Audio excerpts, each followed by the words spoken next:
Hello everyone, स्वागत है सभी का ऑनलाइन स्टडी में। इससे पहले हम लोगों ने फिजिक्स का पार्ट 1 अपलोड कर दिया था, जिसमें काफ़ी अच्छे क्वेश्चन हम लोगों ने डिस्कस किया है, जो कि एनसीईआरटी में है, जो दिए गए हैं महेश कुमार वर्णवाल सर के बुक का है।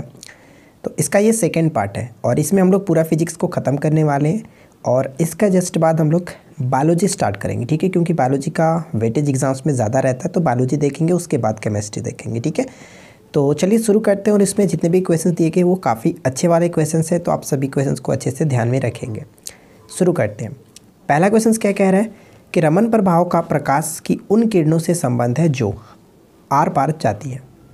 तो राइट आंसर यहाँ पे ऑप्शन डी होगा कि सभी पारदर्शी माध्यम के। ऑप्शन हम यहाँ पे डी को टिक करेंगे, ठीक है। अगला प्रश्न कह रहा है कि प्रकाश सजावट तथा विज्ञापन के लिए विसर्जन नलिकाओं में प्रयुक्त होने वाली गैस कौन सी है। तो सही आंसर होगा नियॉन। ध्यान रखिएगा, नियॉन बिल्कुल सही आंसर हो जाए। क्वेश्चन नंबर 3 दिया गया कि ध्वनि के पुनरुत्पादन यानी कि रिप्रोड्यूसिंग के लिए एक सीडी का फुल फॉर्म कम्पैक्ट डिस्क होता है, प्लेयर में प्रयुक्त होता है। तो सही आंसर होगा option C laser beam. Option C correct answer है। देखिए इसके बारे में कुछ पॉइंट्स हैं यहाँ पे जो पढ़ सकते हैं कि सीडी प्लेयर वह यंत्र है जिसमें सीडी की चमकदार सतह पर लेज़र बीम डालकर उसमें संग्रहित सूचना का रिप्रोड्यूस किया जाता है अथवा इसमें नई सूचना का संग्रह किया जाता है, ठीक है। अगला प्रश्न कह रहा है कि जब एक सीडी यानी ऑडियो एवं वीडियो प्रणाली में प्रयुक्त होने वाली कम्पैक्ट डिस्क सूर्य के प्रकाश में रखी जाती है तो इंद्रधनुष के समान दिखाई पड़ती है, उसमें रंग दिखाई पड़ते हैं। इसकी व्याख्या की जा सकती है। तो सही आंसर होगा ऑप्शन ए, यानी कि परावर्तन एवं विवर्तन की परिघटना के आधार पर। ऑप्शन ए सही होगा। इनके एक्सप्लेनेशन को आप जो पीडीएफ दिए जाएंगे उसमें भी आप पढ़ सकते हैं। ये सारे उसमें भी आपको रहेंगे, कोई दिक्कत नहीं है। सिर्फ और सिर्फ यहाँ पे आप क्वेश्चंस को अच्छे से समझ लीजिए, क्वेश्चंस क्या है, ठीक है। प्रकाश तंतु जिस सिद्धांत पर काम करता है बताइए। ये क्वेश्चंस बहुत ज़्यादा पूछा गया, तो ध्यान रखिएगा। प्रकाश तंतु जिस सिद्धांत पर काम करता है वो कौन सा है, तो पूर्ण आंतरिक परावर्तन। ऑप्शन ए को टिक करेंगे, पूर्ण आंतरिक परावर्तन, ठीक है। नेक्स्ट क्वेश्चन है कि सौर विकिरण निम्न तरंगदैर्घ्य परास में से किस परास में दिखाई देता है। तो सही आंसर हो जाएगा ऑप्शन बी 400 से 700 नैनोमीटर। जो सौर विकिरण होता है उसको परावैंगनी विकिरण, दृश्य प्रकाश और अवरक्त विकिरण में विभाजित किया जा सकता है, ठीक है। तो ध्यान रखेंगे। और जो सौर विकिरण होता है वो 400 से लेकर के 700 नैनोमीटर तरंगदैर्घ्य परास में दिखाई देता है। क्लियर। देखिए मैं आपको बता दूं, जो सौर विकिरण को 3 भागों में बांटा गया था, जैसे परावैंगनी विकिरण, दृश्य प्रकाश और अवरक्त विकिरण। तो उसमें क्या होता है कि जो परावैंगनी विकिरण होता है उसका परास 100 नैनोमीटर से लेकर के 400 नैनोमीटर तक होता है। उसी तरह से दृश्य प्रकाश जो होता है उसका परास 400 नैनोमीटर से लेकर के 700 नैनोमीटर तक होता है। और वहीं पे अगर हम बात करें अवरक्त विकिरण, तो वहाँ पे क्या होता है कि 700 नैनोमीटर से 10 के पावर 6 नैनोमीटर में विभाजित किया जाता है। क्लियर। तो सौर विकिरण की अगर हम बात करें तो यहाँ पे हम कह सकते हैं 400 से 700 नैनोमीटर के परास में दिखाई पड़ता है। तो ये पॉइंट थोड़ा सा याद रखना है आपको। चलिए फिलहाल देखिए ये क्वेश्चन हमारा क्या कह रहा है कि तंतु प्रकाशिकी संचार में संकेत किस रूप में प्रवाहित होता है। तो ये जो प्रवाहित होता है वो प्रकाश तरंग के रूप में। ऑप्शन ए सही होगा। नेक्स्ट क्वेश्चन बनता है कि प्रकाश की गति किस माध्यम में न्यूनतम होगी। तो देखिए प्रकाश की गति जो होगा सबसे न्यूनतम जो होता है वो कांच में होता है। ऑप्शन हम यहाँ पे ए को टिक करेंगे, कांच में न्यूनतम होता है। क्लियर। और अगर सबसे अधिकतम की अगर हम बात करें तो सबसे अधिकतम आपका निर्वात में होता है। ये थोड़ा सा ध्यान रखेंगे। नेक्स्ट क्वेश्चन कह रहा है कि प्रकाश का रंग निर्धारित होता है इसके। प्रकाश का रंग निर्धारित होता है किसके द्वारा, तो तरंगदैर्घ्य से। ऑप्शन बी बिल्कुल सही आंसर होगा, तरंगदैर्घ्य से होता है। देखिए यहाँ पे कुछ पॉइंट्स है जो इंपॉर्टेंट है, मैं आपके साथ शेयर कर लेता हूँ।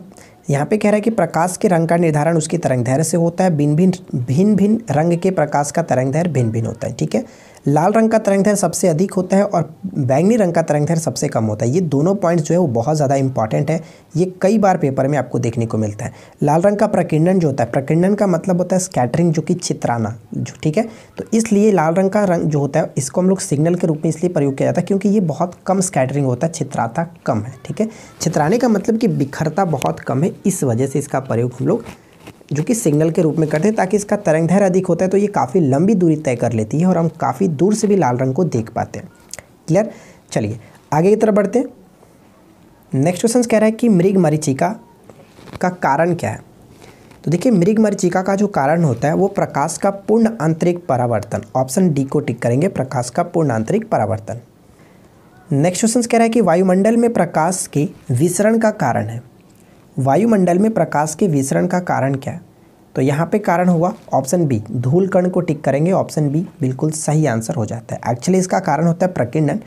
देखिए यहाँ पे आप पढ़ सकते हैं, सिंपल सी भाषा में यहाँ पे लिखी गई है सारी चीज़ें, आपको पढ़ने में कोई दिक्कत नहीं होगी। ठीक है, फिलहाल हम बात करते हैं अगले क्वेश्चन की। तो देखिए नेक्स्ट क्वेश्चन क्या कह रहा है कि निम्न में से किस रंग का जो तरंगदैर्घ्य है वो सबसे अधिक है? तो जस्ट हम लोगों ने ऊपर वाले क्वेश्चन में बात किया था कि सबसे अधिक जो तरंगदैर्घ्य होता है वो लाल रंग का होता है और सबसे कम जो होता है वो बैंगनी रंग का होता है। ठीक है, अगला प्रश्न बनता है कि निम्नलिखित में से कौन सा कथन सत्य है? तो देखिए कौन सा कथन यहाँ पे सत्य है? तो प्रकाश का वेग सबसे अधिक होता है, ये हमारा यहाँ पे सही आंसर होगा। ठीक है, देखिए यहाँ पे एक पॉइंट लिखा गया कि प्रकाश की गति निर्वात में कितना होता है, 3 × 10⁸ मीटर पर सेकेंड, जो कि ये बहुत इंपॉर्टेंट है, ध्यान रखेंगे। लेकिन यहाँ पे जो ये लाइन लिखा गया, ये लाइन थोड़ा सा गलत है। क्यों? देखिए ध्यान दीजिएगा कि ध्वनि की गति निर्वात में इतना होता है, तो ध्वनि जो है निर्वात में गमन ही नहीं करता है।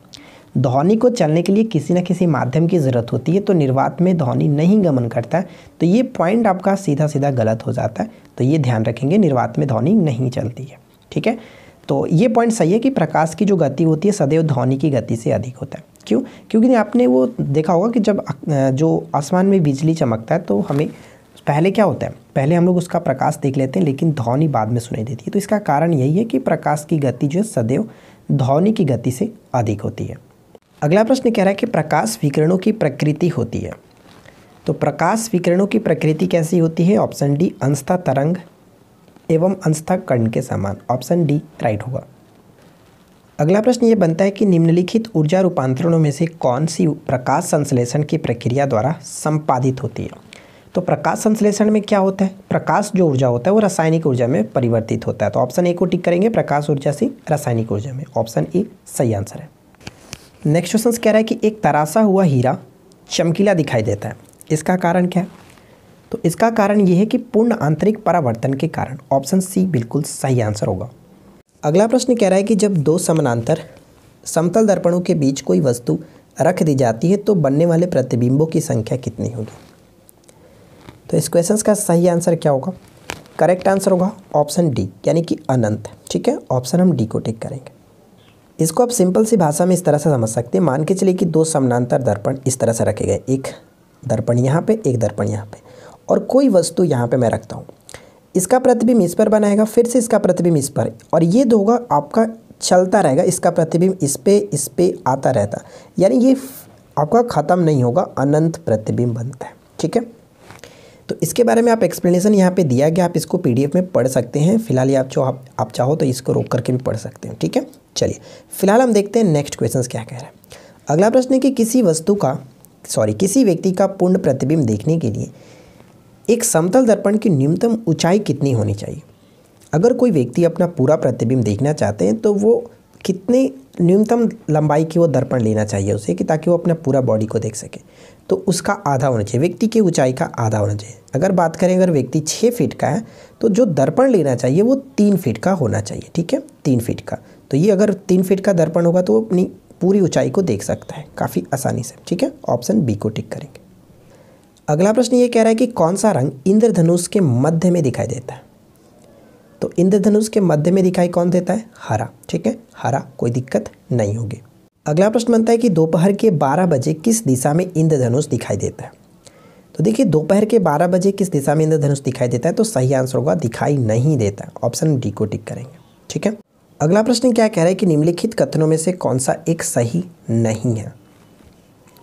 तो सही नहीं है, करेक्ट आंसर क्या होगा? राइट आंसर ऑप्शन डी को टिक करेंगे। एक छोटे छिद्र वाला उत्तल दर्पण डॉक्टरों द्वारा रोगियों के नाक, कान, नाक, गले की जांच के लिए प्रयोग किया जाता है। यहाँ पे देखिए उत्तल दर्पण नहीं, अवतल दर्पण का प्रयोग डॉक्टरों के द्वारा किया जाता है। ठीक है, ऑप्शन हम यहाँ पे डी को टिक करेंगे, जो कि गलत है।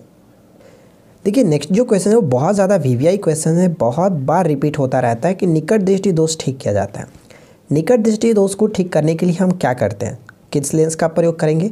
तो निकट दृष्टि दोष के लिए अवतल लेंस। इसको मैंने कई बार आपको एक तरीका बताया, 2 से 3 और 3 से 4, यानी दूर दृष्टि दोष के लिए उत्तल लेंस। देखिए 3 का मतलब हो रहा है उत्तल, उत्तल लिखते हैं तो इसमें कितने अक्षर आ रहे हैं 3, तो इसलिए दूर के लिए 2 अक्षर आते हैं, उत्तल के लिए 3, तो 2 पे 3 और 3 पर 4 इस तरह से आप याद रख सकते हैं। तो निकट में देखिए 3 है तो अवतल में 4 लेटर हैं, तो इस तरह से आप याद रखेंगे। ऑप्शन बी बिल्कुल सही होगा। अगला प्रश्न क्या कह रहा है कि कार में पीछे के यातायात को देखने के लिए किस प्रकार के दर्पण का प्रयोग किया जाता है। तो हम ये कह सकते हैं कि साइड मिरर के रूप में। तो साइड मिरर के रूप में हम जो दर्पण यूज़ करते हैं वो उत्तल दर्पण होता है, ठीक है। ऑप्शन सी को टिक करेंगे। One of the most important questions कि जल में वायु का बुलबुला किस भांति व्यवहार करता है।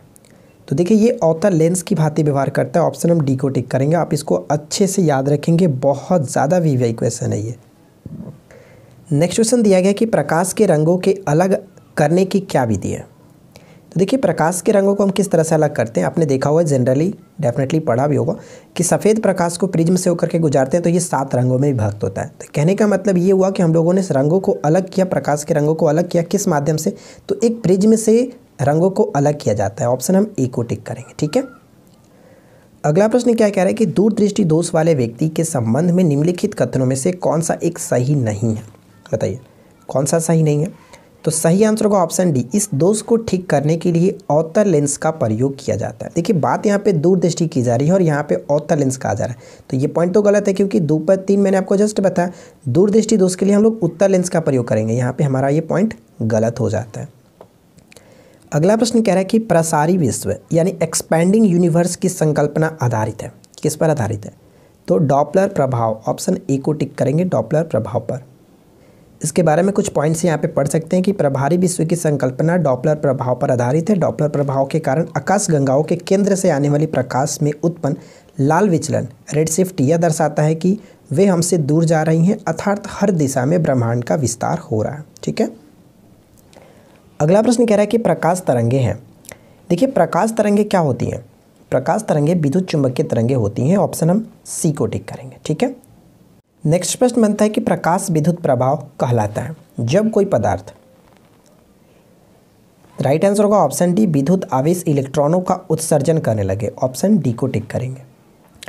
नेक्स्ट प्रश्न बनता है कि एक इंडोस्कोप है, एक इंडोस्कोप, तो सही आंसर क्या होगा। ऑप्शन हम यहाँ पे डी को टिक करेंगे। देखिए इंडोस्कोप की अगर हम बात करें तो यहाँ पे पॉइंट्स आप अच्छे से पढ़िए ताकि आपको अच्छे से समझ में आ जाए। देखिए क्लियरली यहाँ पे सारी चीज़ें लिखी गई है कि इंडोस्कोप एक चिकित्सीय उपकरण होता है, ठीक है। तो राइट आंसर यहाँ पे हम ऑप्शन डी इसी वजह से टिक किया कि इंडोस्कोप एक चिकित्सीय उपकरण होता है। इसमें एक लंबी पतली और लचीली नलिकाएं होती है जिसमें प्रकाश स्रोत तथा एक वीडियो कैमरा जुड़ा होता है। चिकित्सक इस यंत्र का उपयोग मानव शरीर के आंतरिक भागों, ध्यान रखिएगा क्वेश्चन पूछा जाता है कि इंडोस्कोप का कार्य क्या है, तो आंतरिक भागों का चित्र लेने के लिए करते हैं, ठीक है।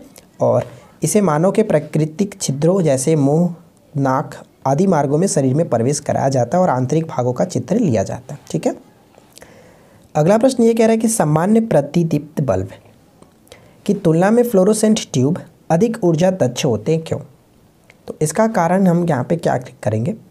ऑप्शन डी, उपयुक्त में से कोई नहीं। अब यहाँ पे क्यों ये नहीं हो रहा है तो इसके बारे में काफ़ी अच्छे तरीके से एक्सप्लेन यहाँ पे किया गया, आप इसको पढ़ करके समझ सकते हैं। फ्लोरोसेंट ट्यूब में कम दाब पर आयनीकृत गैसें भरी होती हैं तथा उसमें आंतरिक आवरण पर फास्फोरस का लेप होता है जिससे विद्युत धारा का प्रभाव होने पर अधिक चमकने वाला प्रकाश उत्पन्न होता है, ठीक है। बाकी चीज़ों को आप अच्छे से यहाँ पे पढ़ करके समझ सकते हैं।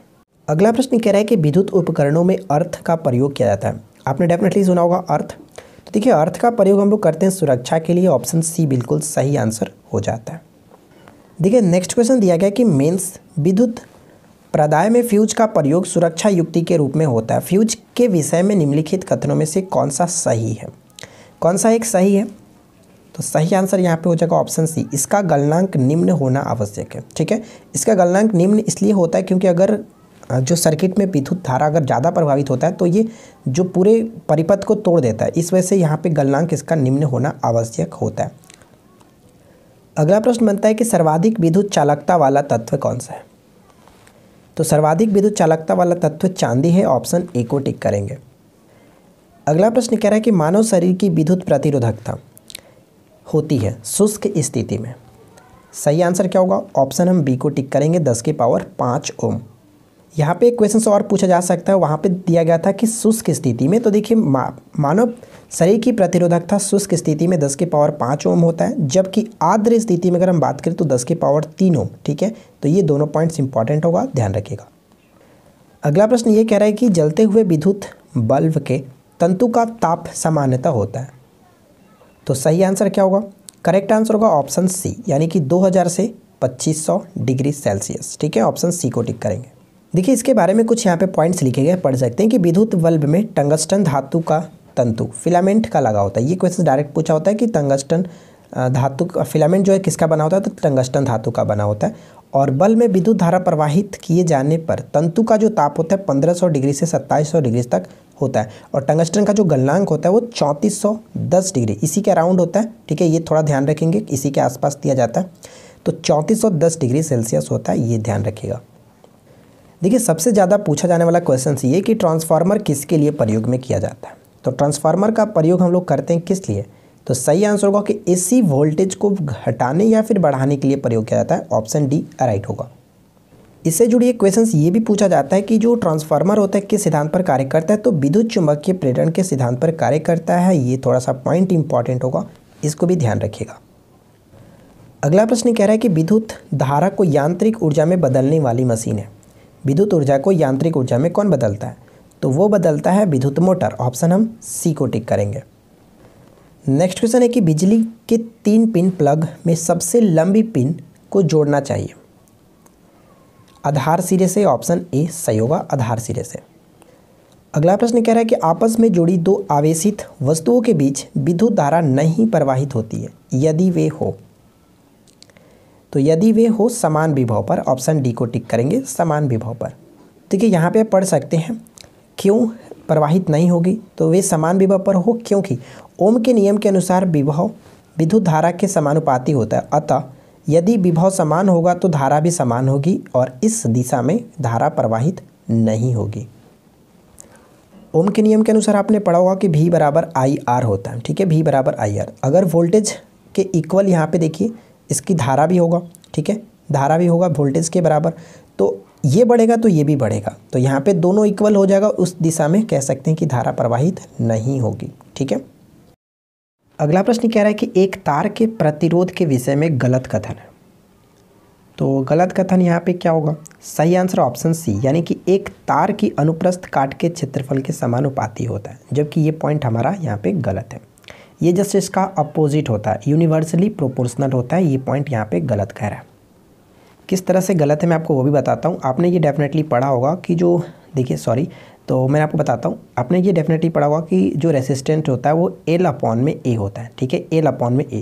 तो देखिए ये जस्ट इसका अपोजिट होता है, यूनिवर्सली इन्वर्सली कह सकते हैं प्रोपोर्शनल होता है, ना कि ये आपका प्रोपोर्शनल होता है। तो करेक्ट आंसर हम ऑप्शन सी को टिक करेंगे। अगला प्रश्न ये कह रहा है कि धारावाहक चालक किसके संबंध में होता है, किससे से संबंध होता है? धारावाहक चालक किससे संबंध होता है? तो सही आंसर होगा ऑप्शन सी, विद्युत चुंबकीय क्षेत्र। ऑप्शन सी राइट होगा। अगला प्रश्न क्या कह रहा है कि यदि किसी दंड चुंबक बार मैग्नेट को 2 बराबर भागों में काट दिया जाए तो प्रत्येक टुकड़े की ध्रुवीय शक्ति पर क्या प्रभाव पड़ेगा? तो कोई प्रभाव नहीं पड़ता, अपरिवर्तित रहता है। अगर आप किसी भी चुंबक को अगर 2 भागों में काटते हैं तो फिर से इसका नॉर्थ और साउथ पोल दोनों का अलग अलग बन जाता है। इसका नॉर्थ, इसका साउथ, फिर से इसका नॉर्थ, इसका साउथ। तो ये दोनों में कोई प्रभाव नहीं पड़ता, इसलिए ऑप्शन हम डी को टिक करेंगे। देखिए नेक्स्ट क्वेश्चन कह रहा है कि सिलिकॉन क्या है? तो सिलिकॉन एक अर्धचालक होता है। ये बहुत बार क्वेश्चन पूछा जाता है, ध्यान रखिएगा। सिलिकॉन हुआ, जर्मेनियम हुआ, ये सभी जो कि अर्धचालक होते हैं। अगला प्रश्न ये कह रहा है कि वैद्युत परिष्करण के दौरान विशुद्ध धातु कहाँ पर एकत्रित होता है? तो देखिए वैद्युत परिष्करण के दौरान विशुद्ध धातु जो होते हैं वो कैथोड पर एकत्रित होते हैं। ऑप्शन डी को टिक करेंगे। अगला प्रश्न दिया गया कि प्रकाश विद्युत सेल बदलता है। तो प्रकाश विद्युत सेल जो होता है वो क्या करता है? तो वो प्रकाश ऊर्जा को विद्युत ऊर्जा में बदलता है, यानी ऑप्शन हम डी को टिक करेंगे, प्रकाश ऊर्जा को विद्युत ऊर्जा में। अगला प्रश्न दिया गया कि जो पदार्थ उच्च ताप पर विद्युत का वहन करते हैं परंतु न्यूनतम ताप पर नहीं, वे क्या कहलाते हैं? तो उन्हें हम किस नाम से जानते हैं? अर्धचालक के नाम से जानते हैं। ऑप्शन सी को टिक करेंगे। देखिए जो एक्सप्लेनेशन की ज़रूरत है मैं यहाँ पे कर दे रहा हूँ, बाकी एक्सप्लेनेशन को आप PDF के थ्रू भी पढ़ करके समझ सकते हैं। ठीक है ना, तो ज़्यादा आप टेंशन ना ले, सिर्फ और सिर्फ क्वेश्चंस पे ध्यान दीजिए, क्योंकि क्वेश्चंस अभी एग्जाम्स के पॉइंट ऑफ व्यू से इंपॉर्टेंट है। बाकी एक्सप्लेनेशन के लिए आप पीडीएफ दिया जाएगा, पीडीएफ में पढ़ करके सभी एक्सप्लेनेशन को पढ़ लीजिएगा, समझ लीजिएगा। और इसके बाद जैसे आपका सारा एग्जाम्स क्लियर हो जाएगा, फिर से हम एनसीईआरटी के इस जो सीरीज़ को स्टार्ट करेंगे, जिसमें हम लोग डिटेल में सारे क्वेश्चंस को पढ़ेंगे। ठीक है, तो फिलहाल तो आप बस ध्यान दीजिए कि किसी तरह से हम इस बुक को कवर कर लिया जाए एक बार पूरा एग्जाम्स में आपका हेल्प करने के लिए। ठीक है, चलिए फिलहाल देखिए नेक्स्ट क्वेश्चन क्या है। अगला पॉइंट ये कह रहा है कि विद्युत आवेश का एसआई मात्रक क्या है। तो विद्युत आवेश का एसआई मात्रक होगा, ऑप्शन बी को टिक करेंगे, कूलम्ब होता है। ठीक है, देखिए नेक्स्ट क्वेश्चन कह रहा है कि सामान्य दाब पर किसी अतिचालक द्वारा प्राप्त अधिकतम ताप होगा 138 केल्विन, ऑप्शन बी सही होगा। देखिए इस पॉइंट से रिलेटेड एक क्वेश्चन पूछा जा सकता है, और यहाँ पे मैंने जो कि अंडरलाइन कर रखा है वो क्या है कि अधिकतम ताप वाला अतिचालक एक सिरेमिक पदार्थ है। पूछा जा सकता है कि क्या कौन सा पदार्थ होता है, तो सिरेमिक पदार्थ है जिसमें क्या होता है, mercury, barium, calcium, copper, oxygen सम्मिलित होते हैं। ठीक है, अगला प्रश्न कह रहा है कि तड़ित चालक बनाने के लिए प्रयुक्त धातु, one of the most important questions, बहुत बार ये रिपीट हुआ है।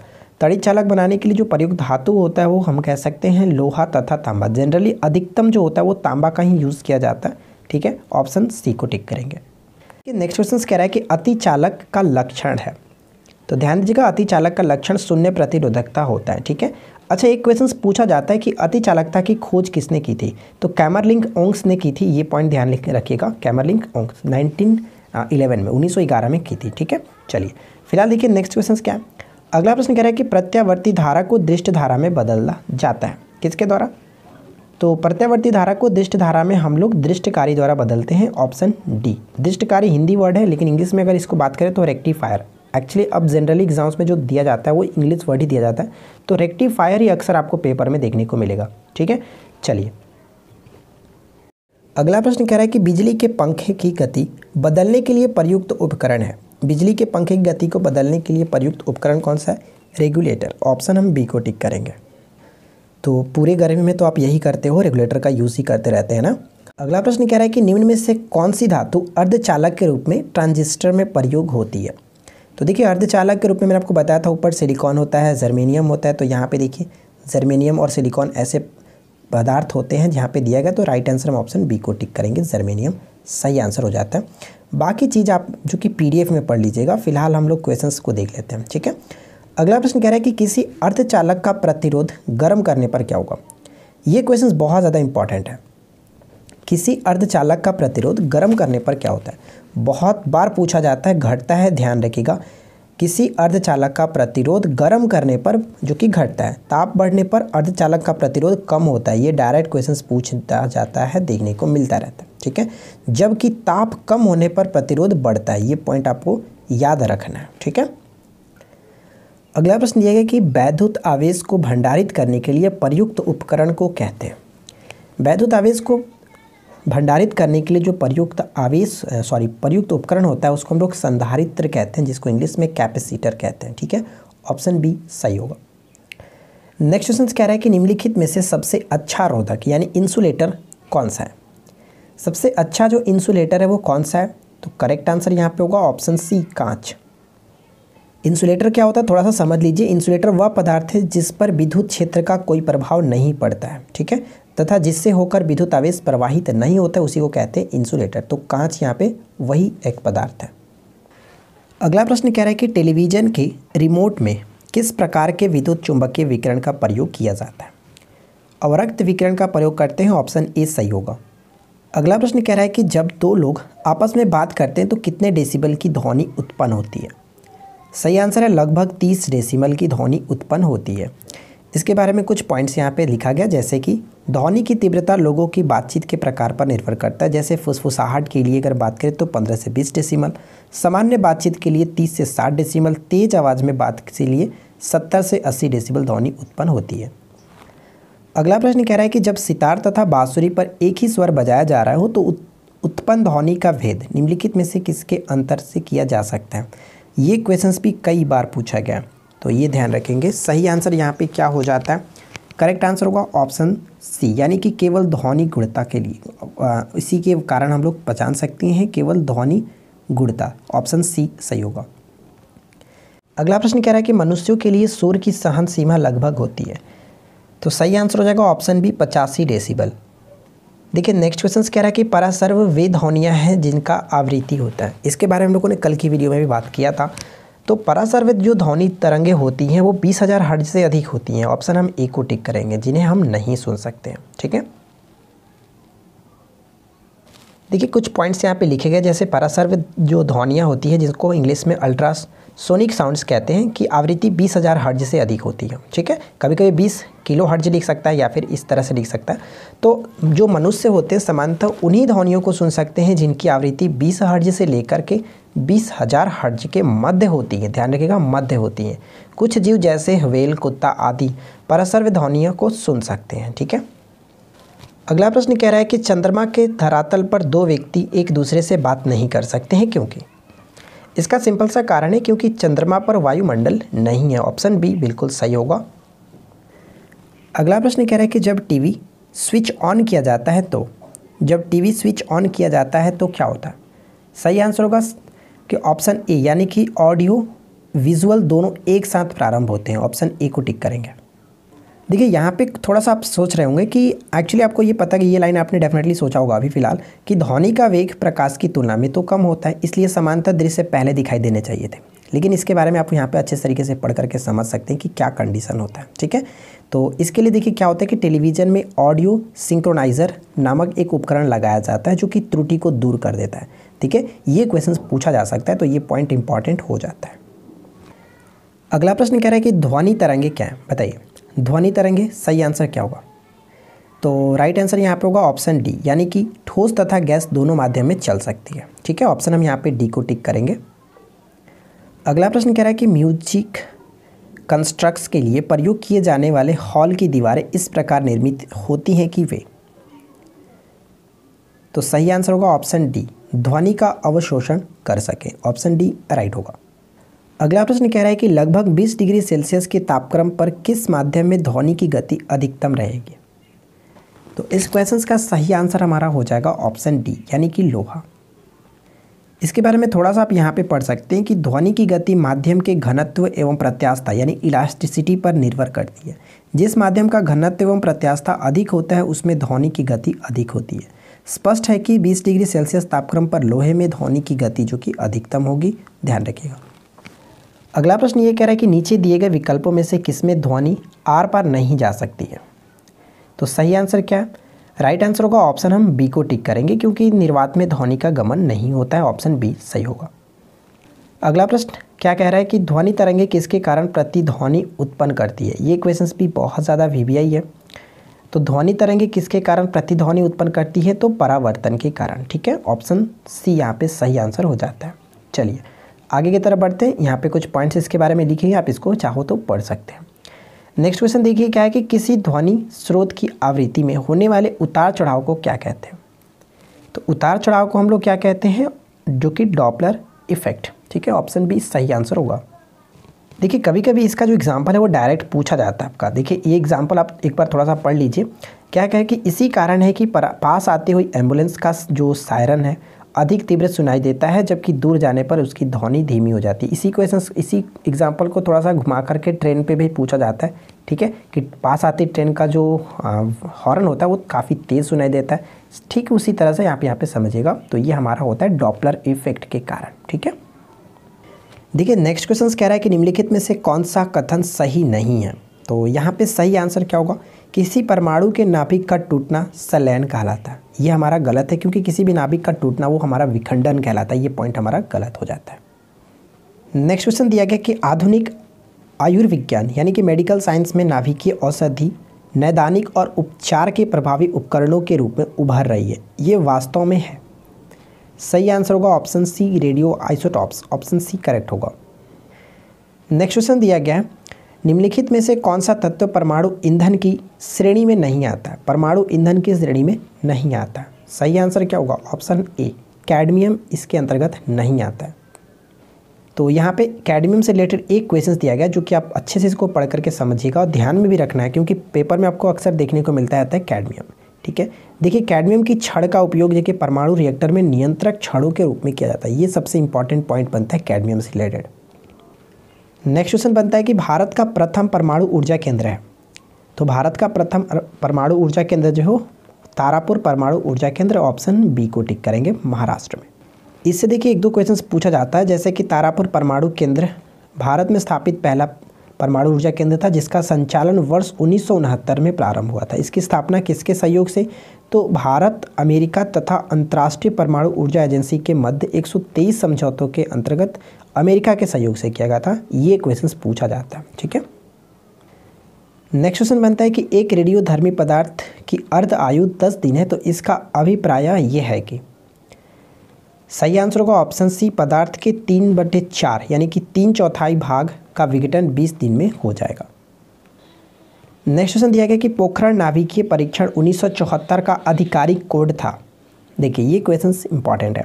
पोखरण नाभिकीय परीक्षण 1974 का आधिकारिक जो कोड था वो स्माइलिंग बुद्धा, ऑप्शन ए सही आंसर होगा। यहाँ पे कुछ लाइंस लिखी गई जो कि बहुत ज़्यादा इंपॉर्टेंट है। जैसे 18 अगस्त 1974 को भारत ने पोखरण पर परीक्षण रेंज राजस्थान में अपना प्रथम नाभिकीय परीक्षण किया था, जिसका जो कोड नाम दिया गया था वो स्माइलिंग बुद्धा दिया गया था। इस परीक्षण के बाद भारत विश्व का 6ठा परमाणु ऊर्जा शक्ति संपन्न देश बना। पुनः 11 से 13 मई 1998 के मध्य भारत ने पोखरण में ही 5 परमाणु परीक्षण किए, जिससे ऑपरेशन शक्ति नाम दिया गया था।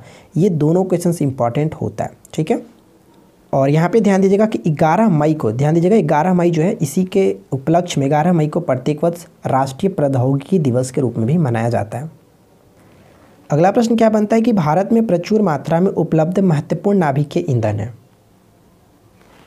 प्रमुख यहाँ पे आपको बताना है महत्वपूर्ण जो नाभिकीय ईंधन कौन सा है, तो सही आंसर होगा ऑप्शन बी यानी कि थोरियम, ठीक है, थोरियम। और देखिए थोरियम से रिलेटेड एक क्वेश्चन जो कि बहुत ज़्यादा पूछा जाता है, थोरियम का मुख्यतः जो अयस्क है वो कौन सा है, मोनाजाइट अयस्क, ठीक है। और जिसका भंडारण केरल में है। केरल में सबसे ज़्यादा इंपॉर्टेंट यहाँ पे पॉइंट्स पूछा था, सबसे अधिक केरल में मिलता है, क्लियर। पूरे विश्व में सबसे अधिक जो थोरियम का भंडार है वो केरल में ही है, भारत में है, ठीक है। अगला क्वेश्चन, अगला प्रश्न कह रहा है कि अणु शक्ति में संबंधित खनिज नहीं है। अणु शक्ति से संबंधित खनिज नहीं है, option D chromium, option D right answer हो जाता है। चलिए फिलहाल देखिए नेक्स्ट क्वेश्चन क्या कह रहा है। अगला प्रश्न बनता है कि नाभिकीय रिएक्टर और परमाणु बम में यह अंतर है कि सही आंसर होगा ऑप्शन बी, नाभिकीय रिएक्टर में श्रृंखला अभिक्रिया नियंत्रित होती है, ऑप्शन बी सही होगा। आप इसको पढ़ करके अच्छे से और भी बारीकी से समझ सकते हैं यहाँ पे क्या क्या पॉइंट्स कही गई है। नेक्स्ट क्वेश्चन जो कि बहुत ज़्यादा बार पूछा गया है, बहुत रिपीटेड क्वेश्चन है ये, कि सूर्य में ऊर्जा का निर्माण होता है। सूर्य में ऊर्जा का निर्माण होता है नाभिकीय संलयन द्वारा, ऑप्शन बी सही होगा। अगला प्रश्न कह रहा है कि संवर्धित यूरेनियम होता है, तो देखिए संवर्धित यूरेनियम ऑप्शन बी को टिक करेंगे। प्राकृतिक यूरेनियम जिसमें रेडियोधर्मी यूरेनियम 235 आइसोटॉप का एक कृत्रिम रूप से बढ़ाया जाता है। नेक्स्ट क्वेश्चन कह रहा है कि नाभिकीय रिएक्टर में निम्नलिखित में से किसे मंदक के रूप में प्रयोग किया जाता है। तो देखिए मंदक के रूप में हम लोग प्रयोग किसे करते हैं, ग्रेफाइट को करते हैं, ऑप्शन हम बी को टिक करेंगे। देखिए नेक्स्ट क्वेश्चन कह रहा है कि भू स्थिर उपग्रह का क्रांतिकाल या फिर परिभ्रमण समय होता है। राइट आंसर होगा 24 घंटे। यहाँ पे एक क्वेश्चन जो लिखा गया बहुत ज़्यादा इंपॉर्टेंट है।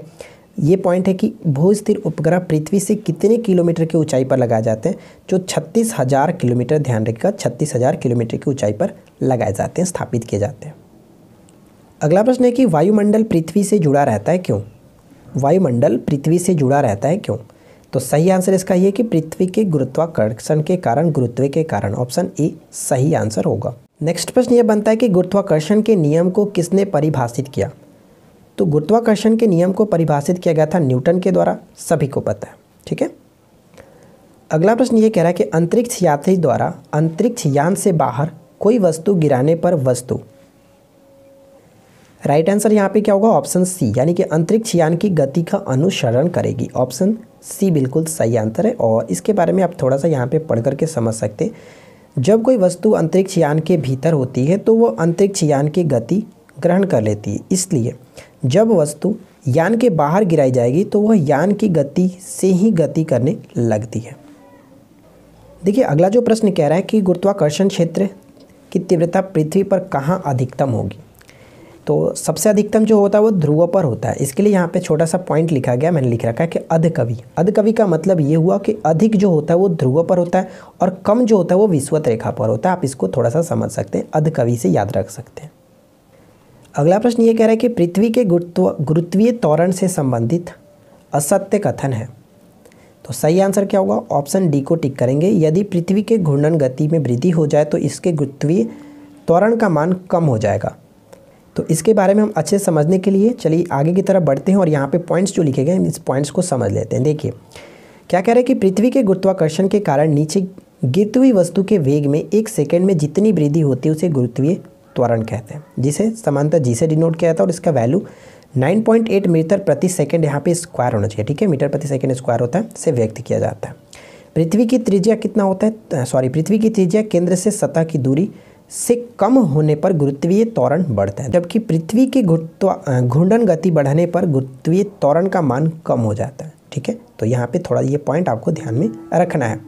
तो ये थी आज की पूरी वीडियो और मुझे उम्मीद है कि आप लोग को ये फिजिक्स जो कि पूरा ख़त्म हुआ हमारा।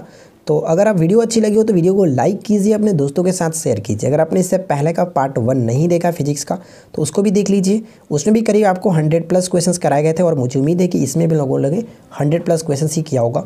तो वीडियो अगर कैसी लगी नीचे कमेंट्स करके बता दीजिएगा और आगे के वीडियो को देखने के लिए साथ बने रहिए। चैनल को सब्सक्राइब करके नोटिफिकेशन बेल को ऑन रखिए और इस पूरे बुक को हम बहुत जल्द कोशिश करेंगे कि कंप्लीट किया जाए। ठीक है, चलिए मिलते हैं किसी और वीडियो में। Thanks for watching, keep watching, keep learning, have a good day.